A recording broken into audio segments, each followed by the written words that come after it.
দাদু গেল হসপিটালে, দিদা গেল শ্মশানে। মেকআপ আর ব্লগ করতেই হবে, যে যাক যে চুলোর বারে। দাদু হসপিটালে মৃত্যুর সাথে লড়াই করছে, তাই ভাবলাম একবার শেষবারের মতো দেখে আসি। এক মিনিট ক্যাপশনে কি লেখা আছে?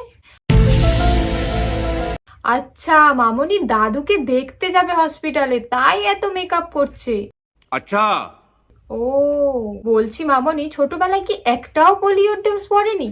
হ্যাঁ, যদি পেতে তাহলে এমন উন্নতি তো হতোই না। এখন কিন্তু হসপিটালে যাওয়ার জন্য আমার লুকটা রেডি হয়ে। তোমার কি অমাবস্যার চাঁদের মতো নিজের কোনো জ্যোতিই নেই যে মেকআপ ছাড়া কোথাও বেরোনোই যাবে না? হসপিটালে যেতেও মেকআপ লাগে, বাহ। মেকআপ আমাদের মতো মেয়েদের কাছে তো খুবই ভালো, কিন্তু এদের মতো ছাপড়ি টাইপের কিছু মেয়ে আছে যাদের জন্য মেকআপের কোনো মান সম্মানই থাকে না। করে খবর এসেছে দাদুর অবস্থা নাকি খুবই খারাপ। এর আগে কিন্তু দাদু অনেকবারই হসপিটালে ভর্তি হয়েছিল, কিন্তু মামনি যাচ্ছে কারণ দাদুর অবস্থা খুবই খারাপ।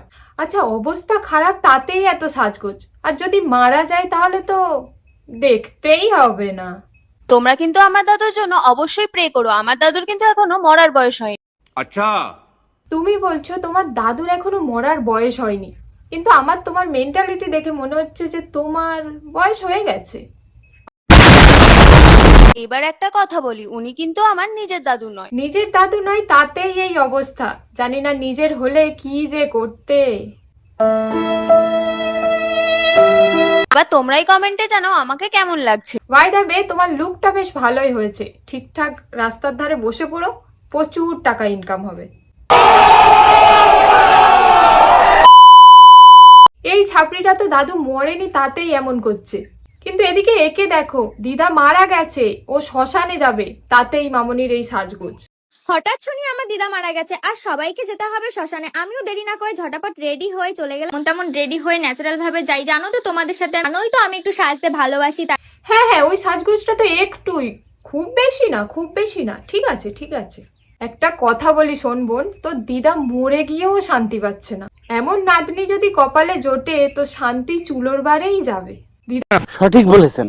দেখো মেকআপটা কি হয়ে গেছে, কারণ আমার এত টেনশন এত কষ্ট হচ্ছে আমার দিদার জন্য যে আমি আর কিছুই করতে পারছিলাম না। তাই দিদা মারা গেছে, তাতে মামনির এত কষ্ট, এত দুঃখ, এত টেনশন যে মেকআপটাই খারাপ হয়ে যাচ্ছে গো, কি কষ্ট।